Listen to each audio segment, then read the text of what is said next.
अस्सलाम वालेकुम, मैं हूं एहसन रेमन और आज हम बात करेंगे सिर्फ 1 रुपए की। कैसे आपका मेरा 1 रुपया करोड़ों रुपए की चोरी करता है। कैसे उस 1 रुपए का हमें पता भी नहीं चलता और इल्जाम सारा हम लगाते हैं हमारी गवर्नमेंट पे कि जो भी टैक्स चोरी हो रहा है वो गवर्नमेंट की वजह से हो रहा है। एक छोटे से छोटा दुकानदार या एक बहुत बड़ा ब्रांड कैसे सिर्फ 1 रुपए से करोड़ों रुपए कमाता है, कभी हमने सोचा ही नहीं होगा इस बारे में, क्योंकि हम इतने मसरूफ हैं बाकी चीजों को हाईलाइट करने में कि हम अपने पर्सनल फाइनेंसेस को भूल चुके हैं। हम कभी 1 रुपए का हिसाब नहीं लगाते क्योंकि हम सोचते हैं कि यार आज मेरी गवर्नमेंट ने मेरे साथ क्या किया, आज कहां पे पूरी दुनिया में कितना टैक्स चोरी हुआ, अमेरिका में कितना टैक्स चोरी हुआ, हम उसके पीछे लगे होते हैं। लेकिन हमारे साथ हम क्या कर रहे हैं वो किसी को नजर नहीं आएगा। किसी भी ब्रांड के पास आप चले जाओ, 199, 299, 999 यही अमाउंट होती है। क्या कभी आपने वो 1 रुपया वापस लिया? क्या कभी उस 1 रुपए के बारे में सोचा? रात को अक्सर सो जाओ, सुबह जब भी उठो तो सिर्फ इतनी अमाउंट आई हुई होती है कि 5 रुपए कट गए मोबाइल से। वाई?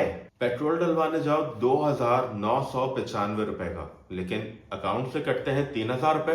कार्ड क्यों 3,000 रुपए का चार्ज होता है और कभी हमने इस चीज को हाईलाइट ही नहीं किया, ना कभी हमने चेक किया। वो 5 रुपए दिन का हिसाब लगा लो कि अगर उस एक जगह पे दिन में कोई 5,000 लोग जा रहे हैं तो 5 रुपए के हिसाब से कितनी अमाउंट बनती है दिन की, फिर महीने की, फिर साल की। कैलकुलेटर आपके पास जरूर होगा तो कैलकुलेट कीजिएगा।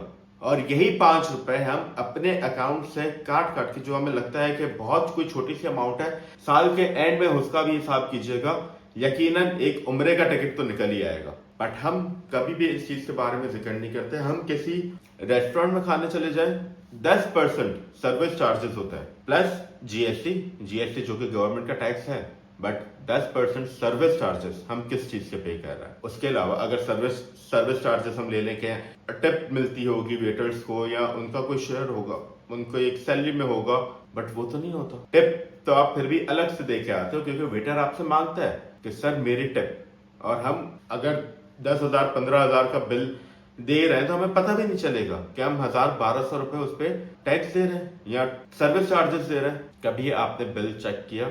यही रीजन है कि एक छोटे से छोटा पंक्चर वाला, एक छोटे से बड़े से बड़ा ब्रांड किस तरह हमारे साथ फ्रॉड करता है, क्योंकि हम सिर्फ 199 299 की साइकोलॉजी में फंसे हुए।